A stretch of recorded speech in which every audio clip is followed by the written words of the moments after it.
lọ́kùnrin lóbìnrin lọ́mọdé lágbà ẹ kú dédé àsìkò yìí àsìkò bójú ọjọ́ ti rí lórí ọ̀rọ̀ tí Amẹ́ríkà bọ́ọ̀bù tí wọ́n sẹ́ndì sí Nàìjíríà ṣọ́n fi gbé wá ń jà ní àbí wọ́n fẹ́ fi pa wá run lọ́dọ̀ tèmi o wọ́n fi gbé wá ń jà ní ìjọba Nàìjíríà dẹ̀ mọ̀ ń pa ẹ̀ torí kò pọ́síbù láyé k'Amẹ́ríkà dédé wọlé wá kọ́ máa wá ju bọ́ọ̀bù sí Nàìjíríà rárá wọ́n bá sovereignty wa jẹ́ ní àwọn náà dẹ̀ mọ̀ wọn jẹ́ ṣe bẹ́ẹ̀ to God be the glory wọ́n fi save wa ni torí pé tí wọn ò bá ṣe ń tán ṣe ń jọyẹn fún wa ní tí ìbá ṣẹlẹ̀ ìbá má dà ọ̀rẹ́ mi Jíkèmí Oríyọmí Amsat ṣe mọ̀ pé wọ́n ní àwọn ó máa láwọn kan tó máa ń gbé wá wọ́n ní spíkà nù wọn láwọn tó jẹ́ sọ́ngbè tó máa jọ jókòó sọ yànnàná àwọn ọ̀rọ̀ yẹn mo fẹ́ kájọ wò ó kí ni wọ́n jọ sọ lé lórí ọyẹ́ bá mi ká lọ sí Àgídìgbò FM káwá jọ lọ gbọ́n tí àwọn tó rí Yọmí gbé wá táwọn náà sọ lé ọ̀rọ̀ yẹn lórí ẹjẹ́ àjọ lọ gbọ́. wọ́n nílẹ̀ Amẹ́ríkà kàn sí alánà wọ́n ní lápá òkè ọya níbi tí àwọn agbésùnmọ̀mí pọ̀ sí wọ́n ju àdó olóró síbẹ̀ tí àti Amẹ́ríkà wọ́n ti jù ní àbí wọ́n wà lù ìkan tó jù àbí wọ́n ti dé táàmù àwọn ìbéèrè yẹn kọ́kọ́ bá mi dá mi lóhùn then báwo ni wọ́n ṣe rápálá báwo ni wọ́n ṣe mọ ibùba àwọn aráabí táwọn sójà ò tí mọ̀ látijọ́ àbí àwọn sójà wa náà kún ẹ lọ́wọ́ láti sọ pé ibẹ̀ lélẹ́yìí tí wọ́n fi ju àdó olóró síbẹ̀. ṣẹ́ẹ̀rí mo sọ kinní kan nígbà tí ó rọ pé Amẹ́ríkà ń bọ̀ Amẹ́ríkà wà and I said something. T'Amẹ́ríkà bá fẹ́ wọ Nàìjíríà èmi àtẹ̀yìn ò ní mọ̀ tá bá fẹ́ kí ìjọba mọ̀ ìjọba mọ̀ ṣùgbọ́n kì í ṣe gbogbo àwọn tó wà ní gọ́ọ̀mẹ̀ntì ó dàbí ìgbà tí wọ́n bá ní classified information lọ́wọ́. So wíwá wọn mo sọ ń bì mo ní intan sọ pé Amẹ́ríkà mọ̀ wà kan wà wọ́n ti they already here wọ́n ti ń carry out àwọn specific information tó fẹ́ gbà wọ́n ti ń gbà. Ìgbà wo ni wọ́n máa ṣe nǹkan tó ṣe nobody can answer ṣùgbọ́n mo mọ̀ pé wọ́n ní fẹ́ déédéé strike láì bá ṣe pé wọ́n ní evidence wọn lọ́wọ́ ẹ lọ gbogbo ọ̀rọ̀ Amẹ́ríkà gbogbo ibi tí wọ́n máa ń lọ wọ́n ti ní detail lọ́wọ́ so wọ́n ti wà ń bí we may not know mo sọ fún pé 1983 nígbà tí Shagari wà ní government UK mi ì mọ nǹkan tí wọ́n fẹ́ ṣe wọ́n wà nínú omi wa inside our water for 2 weeks àdẹ̀mọ̀ nǹkan kan because a nílùú technology bẹ́ẹ̀ that's number one. Number two kò ní ṣe k'Amẹ́ríkà débi kó tó di pé wọ́n shoot madef for example in 1961 wọ́n fẹ́ Russia fẹ́ fight America wọ́n pe Cuba Missile Crisis of 1961 kí ni wọ́n fẹ́ Russia communist country they are now looking for another communist country tó súnmọ́ America which is Cuba ibẹ̀ ni wọ́n rí missile wọn sí láti fi face America ta ló mọ̀rú African country tó súnmọ́ wa tó ṣe pé wọ́n ti jọ ní irú agreement bẹ́ẹ̀ táwa ò dẹ̀ ní mọ̀. wọ́n ní base ní Ghana wọ́n sì ní kẹ́ bá wọn sọ the strike from Ghana wọ́n sì ní kẹ́ bá wọn sọ ni. sọ́ba wo. America ti sọ jáde ni. they have a base in Ghana. mo mọ̀ pé wọ́n ní èmi ń pẹ́ ní in the mo fẹ́ Sahel bí jẹ ni. so and they can èmi ò fẹ́ là mọ́lẹ̀ ni. because they can coordinate their strikes from a very neighboring stages. wọ́n ní American African strike squad tán lò tó jẹ́ pé mainly for African countries tó jẹ́ pé wọ́n dẹ̀ station káàkiri. So you understand and this thing was coordinated and in conjunction with NSA office ni. Good. NSA office náà jọ intelligence wọ́n ṣiṣẹ́ pẹ̀lú NSA office pẹ̀lú àwọn intelligence wa náà jọ ṣiṣẹ́ pọ̀ they cannot just do anything without passing through our NSA. So NSA wọ́n mọ̀ ń pa ẹ̀ wọ́n jọ coordinate strikes and it was and it was swift and well coordinated. Perfect. àti ìmọ̀ bóyá perfect. well targeted. wọ́n àti ìmọ̀ bóyá well targeted. because àti ìmọ̀ àwọn victims. àti ìmọ̀ the kind of damage. bọ́n fún mi sọ̀rọ̀ láàárọ̀ yìí. but mo ń bọ̀. tààrà ló sọ̀rọ̀ láàárọ̀. fún mi sọ̀rọ̀ láàárọ̀. tàbá sọ ilé ìtàn lọ bẹ́ẹ̀. àti ìmọ̀ the kind of thing tí damage tí wọ́n cause but with the report that we have now only pay the ISIS and ISIS now no strike and then the federal government has also confirmed it federal government ti confirm it pé the strike really occurred. America dey sọ pé àwọn ṣe bẹ̀rẹ̀ ni o tí wọ́n bá stop this act of killing and all the rest àwọn ṣì tún bọ̀ sí but the only thing tí mo kàn fẹ́ America máa mention all the time only pé tí wọ́n bá stop genocidal Christian killing. No. Tẹ́ǹbà sọ anybody. Another one ṣẹlẹ̀ Maiduguri nínú mosque. Torí kan ṣẹlẹ̀ Maiduguri nínú mosque. Tẹ́ǹbà stop killing because normal Muslims, modern Muslims, enemy ni wọ́n fi àwọn extremists yìí. Enemies ni wọ́n. If you see a normal Muslim, a moderate Muslim, wọ́n like it rárá. So both Christian and Muslims are now being targeted all the time. So you understand? The only thing ju pé bí n pé Christian ló pọ̀ ní Benue Basin tó pọ̀ ní Plateau and all the rest. tó ṣe pé àwọn tó ń lọ bẹ̀rẹ̀ gan àwọn gẹ̀ẹ́ ń ṣe Boko Haram ISIS àwọn tó ń lọ bẹ̀rẹ̀ dà Fulani X-Men wọ́n dẹ̀ ti dákọ̀ àwọn náà pé àwọn náà ti di terrorists àwọn náà ń gbalẹ̀ occupationists ni wọ́n. They will come destroy you and take over your land. And that's what they do. That's their character. So ẹnìkọ̀ọ̀kan dẹ̀ ní characteristics ẹ̀ tó fi ń dààmú the way they operate. So àwọn ISIS ti wọn they are mainly for àwọn tí o máa ṣẹ̀sìn wọn ISIS àti SWAP àwọn ẹni wọn anybody extremist ni wọn if you are not a normal Muslim tó dẹ̀ gba kíní wọn you are gone. They can even kill normal Muslim. ó náà mo ń sọ if you are not you are gone. If you are a normal Muslim. wọ́n pa. ẹ ǹlẹ́ o inú ilé ibi tẹ́ ti ń gbọ́ mi àpò ọjọ́ mẹ́ta ìyá gbogbo yín rèé o àwọn nǹkan oríṣiríṣi tá a mú wá ní ewé ń bẹ bíi tàtijọ́ o ntẹ̀yàn bá wá òní ó rí o èèyàn sì mọ́ wáyé lèèyàn fi mọ́ ráyé ìwọ tó fẹ́ ṣàyẹ̀wò sọ̀rọ̀ ìgbésí ayé rẹ tó fi àbọ̀ dífá o fẹ́ ṣèbéèrè kan ọ̀rọ̀ rẹ rú ọ lójú ẹlòmíì èèwọ̀ rẹ̀ ni ó mọ̀ jẹ ẹ wò àwọn nǹkan oríṣiríṣi ní eléyìí fún ti cholesterol eléyìí ọṣẹ ẹ̀yọ́nú eléyìí ọṣẹ òkìkí eléyìí ọṣẹ ajé àwẹ̀ ríre ṣemí kó o kú ọṣẹ àtúndè nǹkan ẹ̀yọ́nú ìparẹ́ ẹ̀yọ́nú eléyìí fẹ́ni ó bá ní kọ́ kì bá jẹ́ kọ́ fèrè kò bá jẹ́ kọ́ tó ti pẹ́ kò bá já wùbí ikọ́ fèrè fún àlàyé kúnkún ẹ pè mí o kí n lè sọ nǹkan mi ń bẹ tá à ní rántí nǹkan pọ̀ nọ́mbà mi ní 08059856632 08059856632 080 lẹ́ẹ̀kan sí 59856632.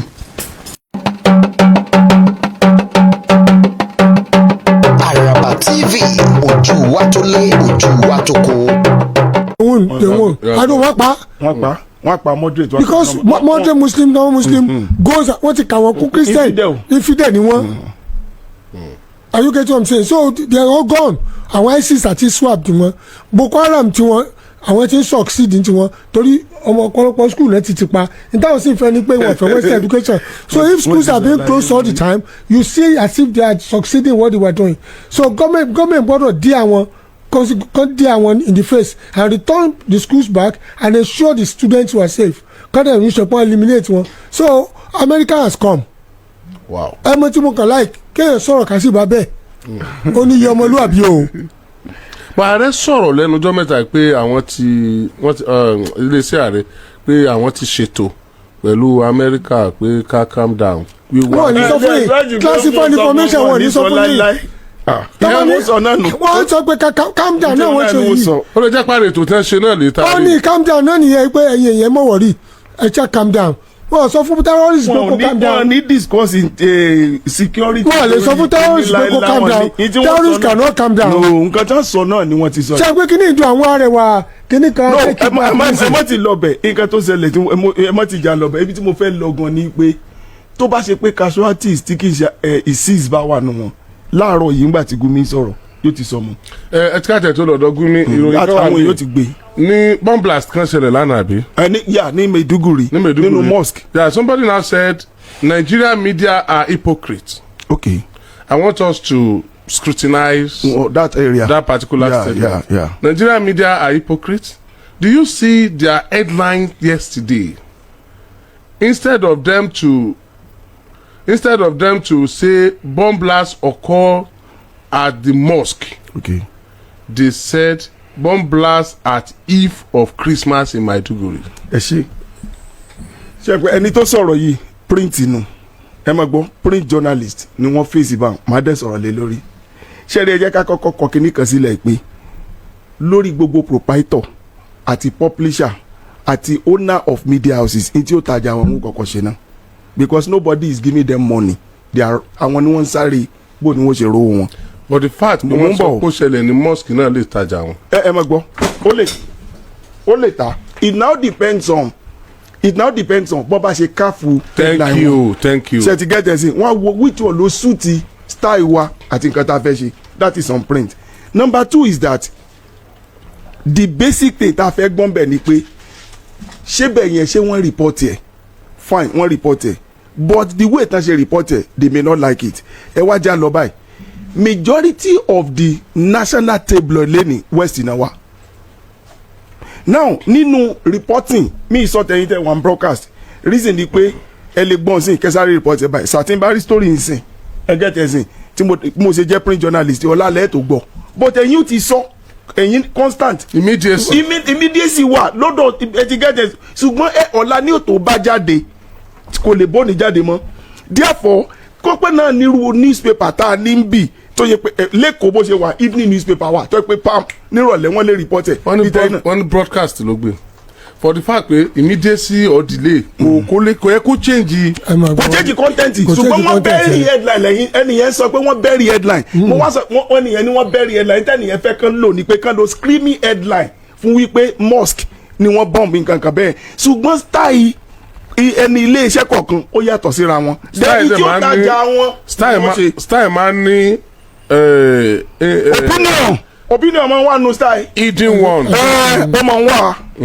ó máa ń wà. that is where the hypocrisy come in because tẹ́ ẹ bá attach ẹ̀ mọ́ pé mosque náà bomb oníṣẹ́ tí ó ṣe yàtọ̀ sí bomb in the eve of Christmas iṣẹ́ ọ̀tọ̀ọ̀tọ̀ ló máa ṣe. do you know that. no sir yes sir. ìtọ́jú pé no sir yes sir okay ìtọ́jú sọ bẹ́ẹ̀ ni pé kí ló ń kàn lẹ́ ń ṣẹlẹ̀ lánàá what really happened yesterday for any reporter or for anybody tó bá máa cast the headline lánàá tí o bá sọ nǹkan tí ń ṣẹlẹ̀ kó wé mọ́ headline tó máa lò if yẹn kò jẹ́ nìyẹn ọkọ̀ kankan kò tí ì kọ́ story. kò yẹ ká yọ mosque kúrò ní story yẹn. ó wà bẹ́ẹ̀ tẹ́ bá wà body of no I disagree the headlines kò yẹ ká wá mosque tí ń bẹ̀. wọ́n sọ church náà.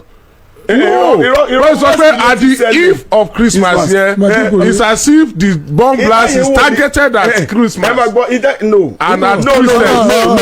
nǹkan tẹ́yìn lérò pé yẹ kó ṣẹlẹ̀ pé bomb blast ní mosque at the eve of Christmas. ìgbà míì wà ṣe rí headline ò gbọ́dọ̀ gùn jù ìgbà míì kò dẹ̀ bọ́dọ̀ jẹ́ full statement. máa gbọ́ let me say this. ṣùgbọ́n tó matter ni pé body of the story. you know what I am trained to be a journalist as well. Good. ṣé mo pé school kan náà la jọ ń lọ a mú ni bóyá ká mú broadcast àbí ká mú print bẹ́ẹ̀ni ètò bá yọ specialized tí wọ́n kúrò bẹ́ẹ̀ni. so gbogbo tẹ́ ẹ sọ iye mi mo dẹ̀ mọ̀ pé wọ́n lè kọ́ bẹ́ẹ̀ so tẹ́ bá fẹ́ ṣàlàyé fún layman ẹ mọ̀ làágùn bẹ́ẹ̀ yẹn mo mọ̀ pé mosque lè yọ ń bẹ̀ tí ò ní gùn jù mo dẹ̀ mọ̀ pé a lè yọ kù ká fi Christmas sí but gbogbo tí media bá kọ ló lè defend you have spoken wípé opinion ilé iṣẹ́ tó ti gbé jáde ó máa ń wá reflected nínú nǹkan téèyàn ó kọ bí ẹgbẹ́ ilé ẹni yẹn dẹ̀ ń rí fa sí as hypocrite. hypocrite is a wrong English is a wrong word kò yẹ kó lò bẹ́ẹ̀. ẹ jẹ́ ìṣàlàyé kankan ṣe rí reporting. ẹ jọ sáré lago. gẹ́rẹ́gẹ́ láago mẹ́wàá àárọ̀ lù láti iléeṣẹ́ rédíò àgídìgbò 88.7 FM Ìbàdàn lọ gba káàdì ìdìbò rẹ. Cherry, reporting an event has to do with the time and the venue of the event that happened, and then you now talk about venue o ma include ibi tó ti ṣẹlẹ̀ time tó ṣẹlẹ̀ tẹ́ bá mọ̀ àwọn wo ni wọ́n mú ìṣẹ̀lẹ̀ yẹn. 5W that's 5WH. You understand this? Now if you look at this headline kò ṣe paper kan lórí fásitì àwọn paper kan wà tán gbé pé bomb blast in a mosque in Maiduguri, a mosque bomb on the eve of Christmas. mo ka gbọ́ tí n bá tí n tó jí láàárọ̀ mo ti kà a bomb blast on a mosque at the eve of Christmas. You understand? Now ìjọ yẹn gangan kí ló ṣẹlẹ̀ ìjọ yẹn it was a day referred to as the eve of Christmas. No, it's not defendable. Come remember, who are defended? They defended. Because ṣẹlẹ̀ to fi mosque as well. You know how important where is. News here. You know how pastor. You know àwọn tí pastor mention here. You know how important where is. News. Headlines. You know how important where is. Where is very, very important. You know that. Pastor. Now, some people says a mosque bombed on the eve of Christmas. That's beautiful. Do you understand? Okay. There's a bomb blast in Maiduguri at the eve of Christmas. Then he continued fasting. Do you understand? A bomb blast in Maiduguri at the eve of Christmas. So place tó ti ṣẹlẹ̀ gangan the specific place. àwọn kan tó yìí sọ nísìnyí pé kápẹ́ church á pé a bomb blast in the church. church ni wọ́n gbé sókè. Christmas now ẹ já wò báyìí there are some people that gave a very explicit report of what happened and most of the people the headlines sometimes did not connote the major story the headline is just irú eléyìí sè gbogbo ẹ̀kọ́ ló ń ka main story headlines lọ́pọ̀lọpọ̀ ń kà. irú eléyìí sè for just an ordinary person on the eve of Christmas they would think a Christian or church has been targeted. God bless you pastor God bless you. Because it spoke about bomb blast in Maiduguri at the eve of Christmas. tí wọ́n sọ pé lánàá ní ìsàwọn yẹn lọ sí pé àìníjẹta mo lọ owó ni owó ìfẹ́ náwó fún mi olórí ò lè kọrin kó dùn báyìí. níjẹta gbogbo mo lọ sí eve that is going for Christmas Eve. So if someone else say at the eve of Christmas the first thing that will come to your mind láti ka body of the story ni pé wọ́n tún ti attack àwọn tó lọ sí church or wọ́n ti attack church kan on the eve of Christmas. So but the man uses he used the what I would call nǹkan tó ń ṣẹlẹ̀ nílùú lọ́wọ́ that is the context. The context of what is happening olóṣèlú but that headline is not comprehensive God bless enough. you God bless you. I will only advise and sir ṣe mọ̀ pé implication tó máa ní ni pé this US of a thing wọ́n reverse sí wípé Christian nìkan náà ń pa so tí irú news yẹn bá jáde àwọn yóò mọ̀ pé Christian nìkan kọ́ náà ń pa o kán bá wa dí pẹ̀lú wọn kán sà dí pẹ̀lú wọn kán pa àwọn náà àwọn tí ń pa àwọn èèyàn kán pa wọn. ṣẹ́rí headline yẹn ṣé nǹkan tí mo sọ like what Femi said ṣẹ́rí headline gbà mí kò kí n depict the body of the story. àwọn mi ò dẹ̀ ní the headline mo mọ rédíò sí ẹ̀kẹ́ tó kàn ní wọ́n tún ti yin àdó olóró ní ọjọ́ àìsùn kérésì at that point in time kò kárí news ẹ̀ wọ́n tún ti ju àdó olóró sí mọ́ṣáláṣí o ní ọjọ́ àìsùn kérésì láti rí pé wọ́n ti mọ̀ pé it is not killing of the Christian in that place it is an attack on the Muslim who are probably in the mosque or the worship place to jẹ́ for Muslims so it will carry more weight. Thank you. And it's an advice to some print people ṣẹ́rí print media opinion ni o. opinion ni. ọ̀pọ̀lọpọ̀ wọn they have their mind no not even opinion mindset. Thank you. mindset ọ̀pọ̀lọpọ̀ ní wọ́n ń gbé wọnú story ṣẹ́rí sà tí wọ́n fẹ́ report to even in camera works. à ń ṣe workshop lọ́wọ́ ń sìn ẹnìkan deliver àgbẹ̀ panoramic shot àgbẹ̀ tó ń deliver àgbà àwọn èrò tí wọ́n fẹ́ babẹ̀ jẹ́ fáwọn èèyàn àwọn tó ń sùn ní mọ̀gbé tàbí àwọn tó ń jẹ chingọ́ọ̀mù tàbí àwọn tí ibi àga tó ṣòfò the first impression táwọn èèyàn ní ni pé irú àdàdà làwọn eléyìí ṣe tí wọ́n ń sùn wọ́n tún ní máa pé lecture yẹn wà interesting wọ́n ní máìdì pé èrò tí ẹ̀ wá. a lè sẹ́ẹ̀tì campaign nínú campaign a lè sẹ́ẹ̀tì kámẹ́rà síbi àwọn èrò kéékèèké.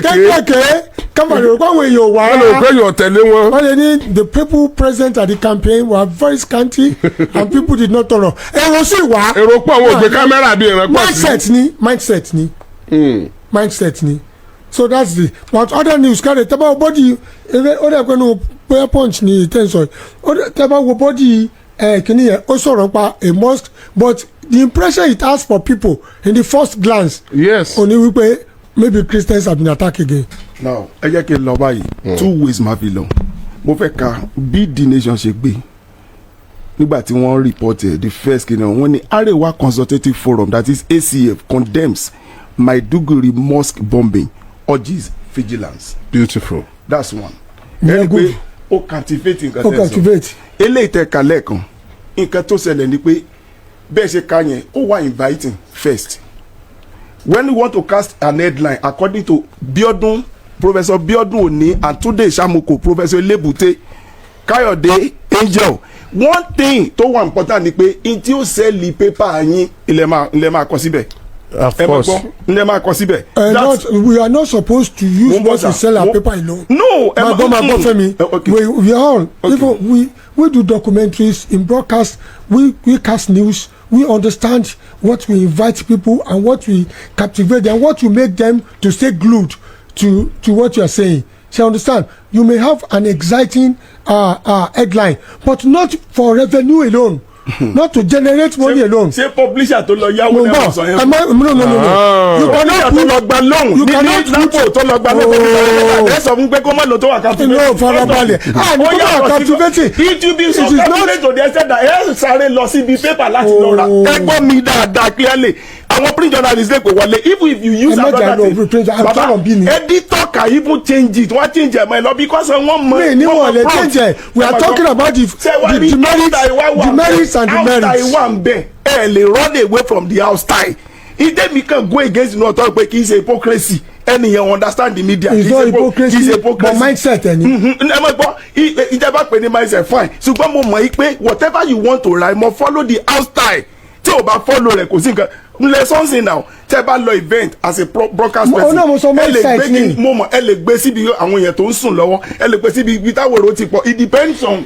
Bọ̀ sọ̀rọ̀ pé tí mo ṣe yẹn náà sọ̀rọ̀ pé tí mo ṣe yẹn mo bọ̀. A media proprietor who was an organization. In electronic broadcast náà tí mo ṣe tí mo lọ gbé kìíní yẹn ó lè jẹ́ pé PDP ni mi tẹ́ pé peace ló ń ṣe nǹkan. Thank you. mindset ni hypocrisy dẹ̀ ni. Hypocrisy ni. Èmi ò bẹ́ẹ̀ ìmọ̀ tẹ́lẹ̀ pé I want to use the word hypocrisy. You understand? Èmi believe pé as a reporter tá a rán síta iṣẹ́ if you do not write if you do not follow the house style of your media house then it resemble me. Whatever you are going to do. Kí ni túmọ̀ outside ni pé where you belong to. Your ideology that is it. So if you do not follow your ideology did not really project the true colour of things because of your mindset. Yes, it's hypocrisy.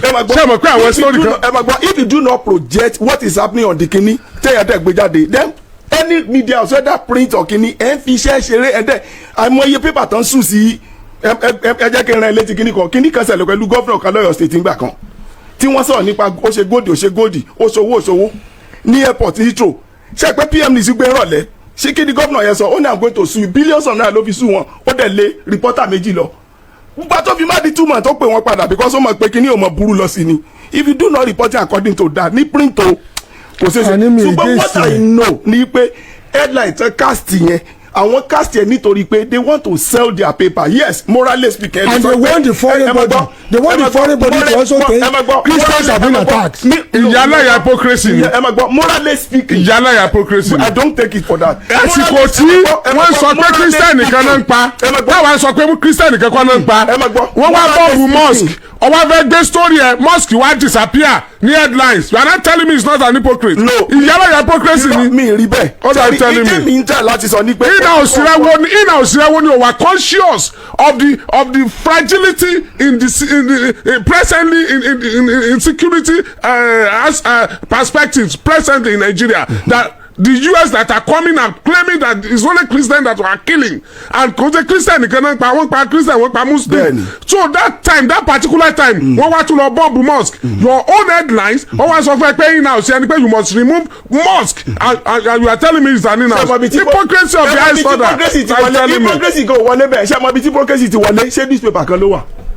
I can go for any other one tí mo mọ̀ pé this is it. No I disagree. No ẹ ní the logic. òsì newspaper tó yẹ kó gbé láìsí mosque náà that is what we are saying. ẹ ma gbọ́ àìmọye newspaper tí ó gbé tí ó report okay mo ka ACN. at that particular Nigeria Tribune Nigeria Tribune is not here today. abi again ẹ tún bẹ̀rẹ̀ kẹ́lẹ́ kan Vanguard. No, listen. Nigeria Tribune is not there today. Vanguard is not here today. Káwá assume wípé lè ṣe rédíò Àgídìgbò ó dàbí àwọn kan tó yẹ pé wọ́n kàn guidelines ni wọ́n dẹ̀ máa discuss lórí ẹ̀ you get it so ó wá jẹ́ pé Nigeria Tribune tí ò sí bí àti Vanguard nìkan ni wọ́n gbé tí wọ́n fi mosque sí lẹ́ni every other newspaper tó wà bí òwá fi mosque sí at the headlines nìkan what will happen. no àwa ní headlines nìkan ẹ máa gbọ́. aláwọ̀ tán máa headlines nìkan. that is why we are professional. Why is it that tabamu papers tabamu papers wájú why is it that aka intro aka the first 2 paragraph to be able to know the content of the paper. This is what I am saying. We have more than 53 national tabloids, more than 12 national tabloids in Nigeria and some others. Now èmi believe pé other national dailies tó wà ní north wọ́n report read Tribune lóòótọ́ àmọ́ bọ́n ṣe kọ́ ṣùgbọ́n tí mo mọ̀ ni pé every individual like we said they will report according to the house style and ní tó dẹ̀ máa gather owó fún wọn.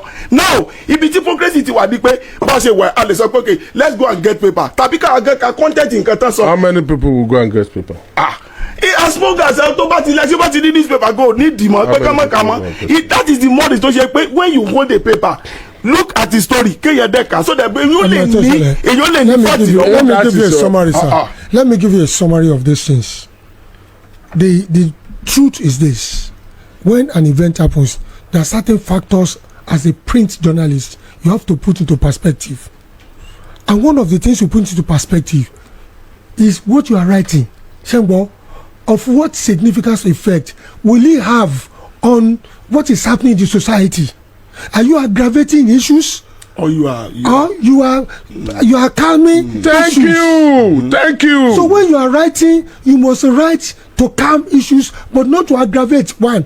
Number two, when you write, you don't put up writings that will be one-sided. Even though body kìíní wà ó wà bẹ́ẹ̀ yẹn o tó bá ti ka first paragraph tó máa kọ náà on the eve of kìíní ló máa kọ síbẹ̀.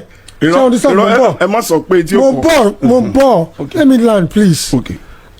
tó bá ka paragraph náà because you have a mindset mo sọ fún ẹ pa electronic media mo sọ pa camera works composition of shots ṣùgbọ́n and some other things in broadcast media tó fi jẹ́ pé you can carve your story according to your mindset according to the what you have in mind.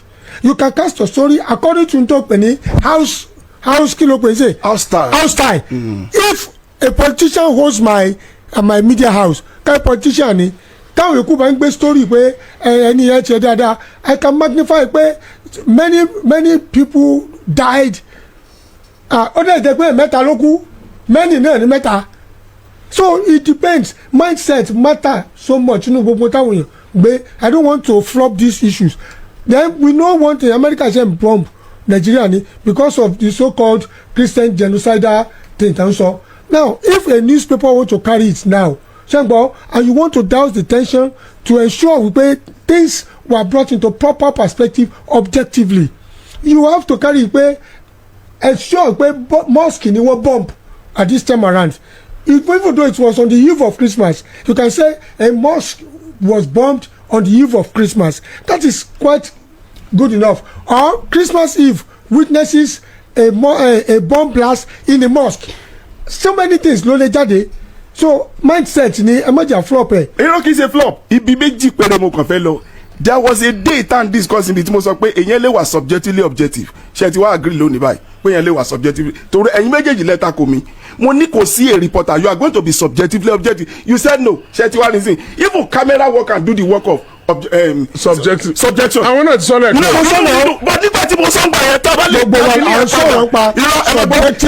dákìní yẹn padà all of you were against me that day. No. You didn't get it. You were against me. You said that it is not anywhere pẹ́pẹ́ lè ṣe la subjectively objective. I can mention two people tó gbọ́ tọ́jà pé àwọn people get it èyàn lè wà subjectively objective ibi tẹ́ gbọ́ pastor ibi tẹ́ tó ti wá mọ̀ lọ́rọ̀ tẹ́ sọ pé èyàn máa wá subject ó ní o as a reporter lónìí mo correct pé èyàn lè wà subjectively objective ó ní house style ó wà lára ẹ̀ baba mo sọ ń bí ìjọ yẹn bí mo ṣe jáde two people called me pé ìdí mo dẹ̀ sọ yẹn dẹ̀ correct o kò dẹ̀ sí nǹkan mi lórí house style.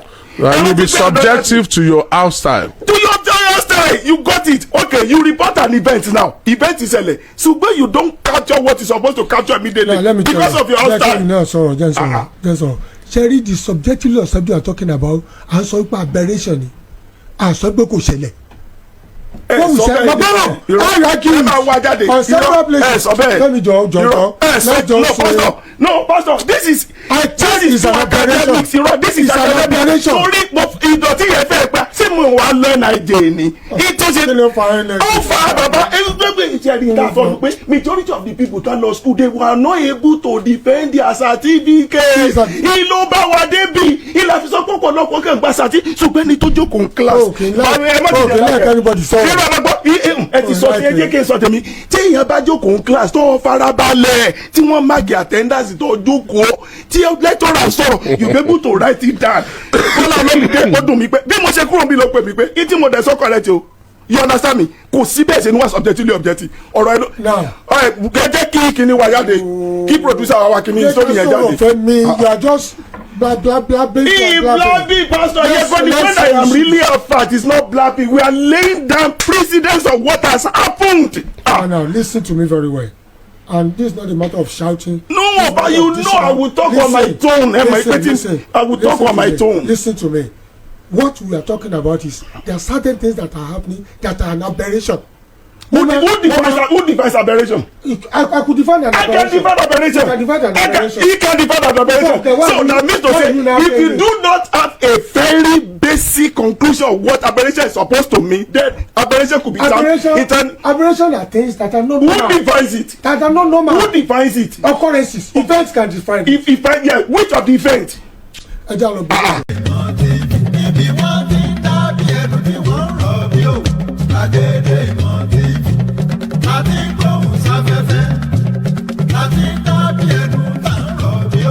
Gbagede